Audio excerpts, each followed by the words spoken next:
The air in my cubicle was the same temperature as lukewarm soup, and it smelled like recycled dreams and toner ink. I, Mark, a 28-year-old graphic designer with a passion for structure and a deep, abiding love for my 5-year planner, was staring at a spreadsheet. It wasn't just any spreadsheet, it was the quarterly branding report, and each cell was a tiny, beige prison bar. My life had become a meticulously curated checklist. Wake up at 6:15 a.m. Gym by 6:45. Oatmeal with blueberries at 8 o'clock. At my desk, logged in, by 9 o'clock sharp. I found comfort in the predictability. Chaos was the enemy, and I had built a fortress of routine to keep it at bay. My best friend, Chloe, was my polar opposite. Where I saw chaos, she saw adventure. Where I saw risk, she saw opportunity. She was a freelance photographer, a human hurricane of color and spontaneity, and she had a habit of swooping into my orderly life and tilting it on its axis.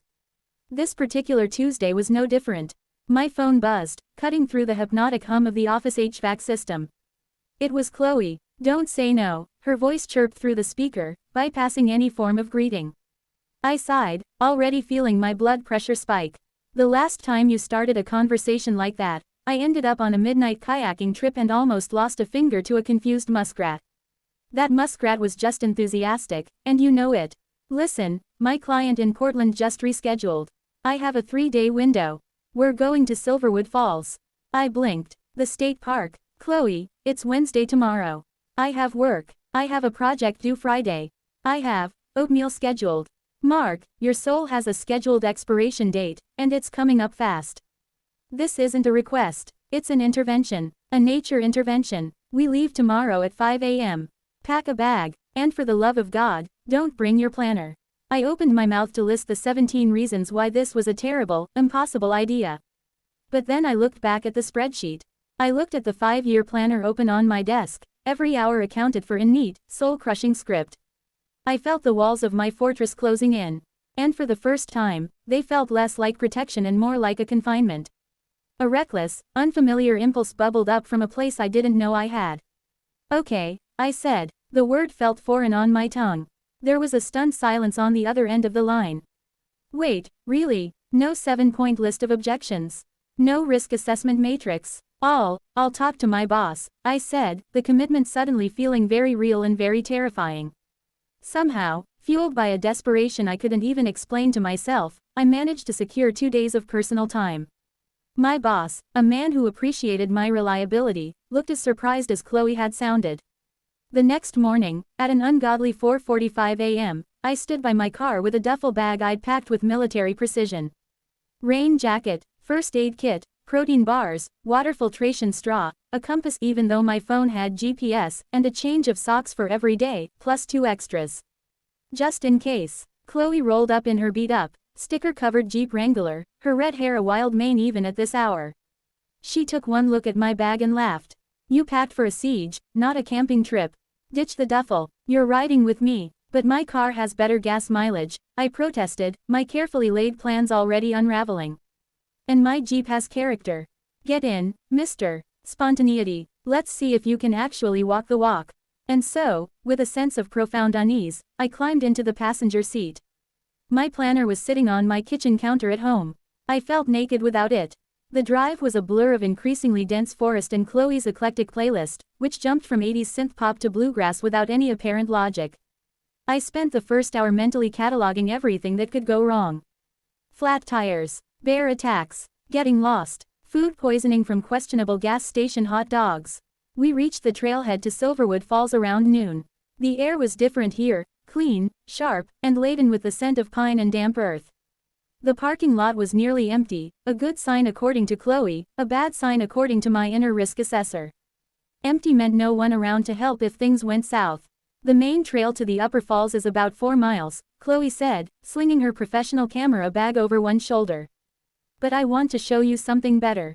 There's an old, unmaintained trail my dad showed me years ago. It follows the river closer. The views are insane. My internal alarm bells started clanging. Unmaintained? Chloe, that sounds like a synonym for, eaten by a mountain lion. It's called an adventure, Mark. Come on, go with the flow for once. What's the worst that could happen? Famous last words. I swallowed my anxiety, hoisted my overstuffed backpack, and nodded. Fine, Go with the flow. Lead the way. The first hour was magical. I'll admit it. The unmaintained trail was rugged, weaving through ancient cedars so tall they blocked out the sun. The roar of the river was a constant, powerful companion. Chloe was in her element, scrambling over rocks and pointing out photo opportunities with the enthusiasm of a kid in a candy store. I even found myself relaxing, the tight coil of city stress in my shoulders beginning to loosen. For brief, shining moments, I understood the appeal of this whole flow thing. We stopped for lunch on a wide, flat boulder that jutted out over a crystal-clear swimming hole. The water cascaded down a series of smaller falls, creating a natural shower. It was idyllic. See, Chloe said, biting into an apple. This beats your cubicle, doesn't it? It does, I conceded, and I meant it. After lunch, the trail became more challenging. It was fainter, often disappearing entirely under thick blankets of ferns or recent rockfalls. We were relying more on Chloe's memory and the general direction of the river's sound. The sky, which had been a brilliant blue, began to fill with thick, gray clouds. Looks like rain, I said, stating the obvious with my usual pragmatic gloom. It'll just make the waterfalls more powerful for photos, Chloe replied, ever the optimist. We pressed on. The problem with going with the flow is that sometimes the flow leads you straight into a waterfall. We were trying to navigate a particularly steep, muddy section of the hillside when it happened. The rain started, not as a gentle drizzle, but as a sudden, drenching downpour. The path turned into a slippery, treacherous slide. Chloe, sure-footed as a mountain goat, was a few yards ahead. Just take it slow, Mark. Use the trees for support. I was trying. My city slicker hiking boots had zero traction in the mud. I reached for a tree root, my hand closing around it just as the ground beneath my feet gave way completely. There was a heart-stopping lurch, a sickening slide, and a jolt of pain so sharp and white-hot it stole the breath from my lungs. My world narrowed to the mud in my face and the fire erupting from my left ankle. I came to a stop against a fallen log, gasping. The rain hammered down on me. Mark, Chloe's voice was sharp with alarm. She was by my side in seconds. Are you okay? What happened? My ankle, I managed to grit out. I think it's broken. The next few minutes were a blur of pain and panic. Chloe, to her immense credit, shifted into crisis mode. Her cheerfulness vanished, replaced by a cool, focused efficiency. She helped me slide down to a more level spot, propped my back against a tree, and carefully examined my ankle.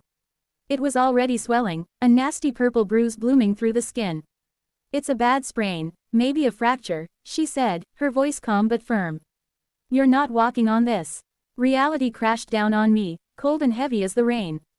We were miles from the car, on an unmarked trail, in a torrential downpour, and I was incapacitated. My worst-case scenario had come true, and it was even worse than I'd imagined.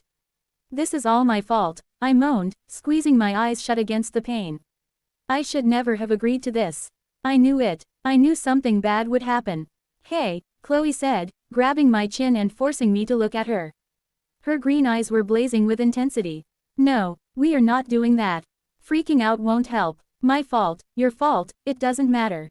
What matters is what we do now. So, we adapt. We go with the flow, remember.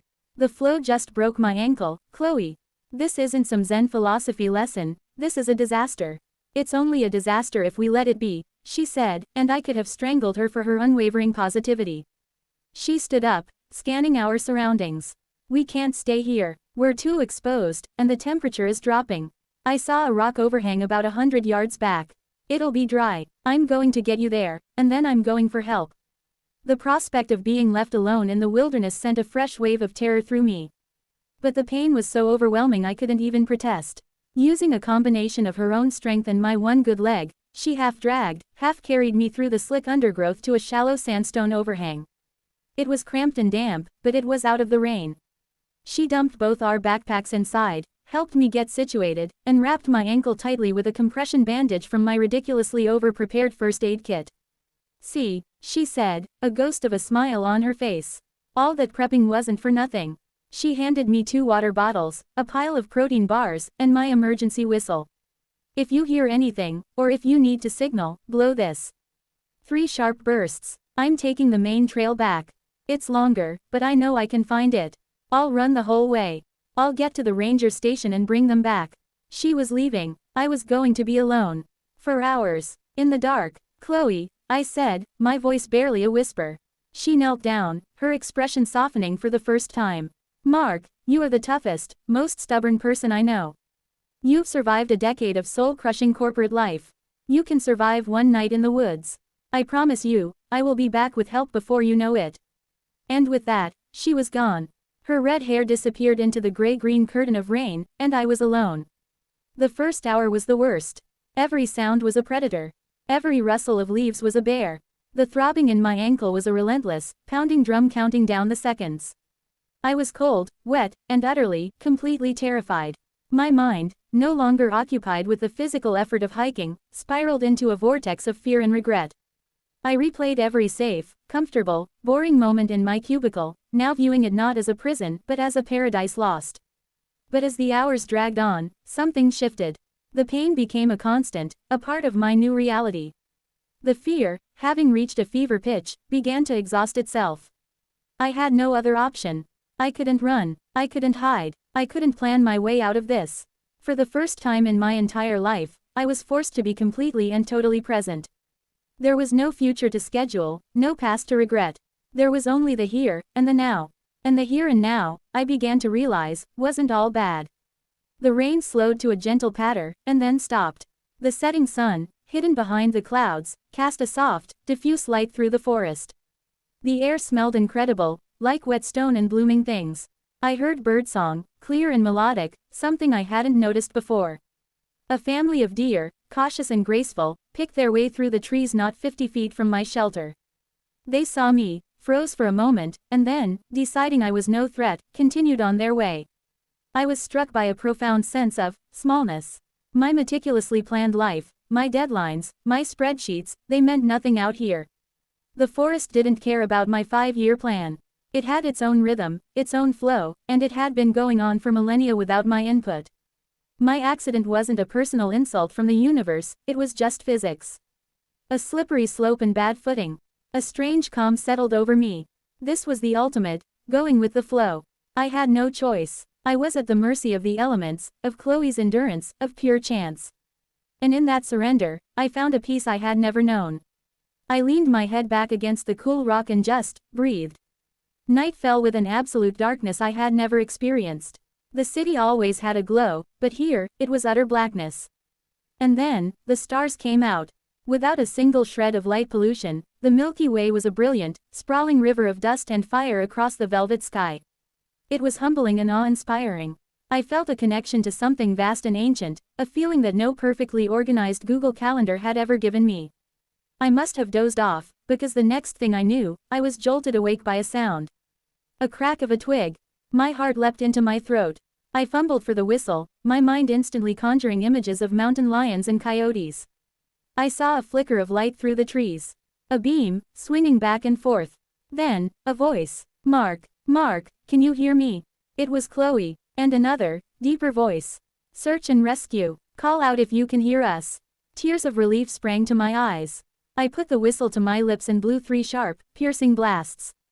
Minutes later, 2 park rangers, equipped with headlamps and a sturdy-looking stretcher, emerged from the darkness, with a breathless but triumphant Chloe right behind them. You found him, she exclaimed, rushing over and squeezing my shoulder.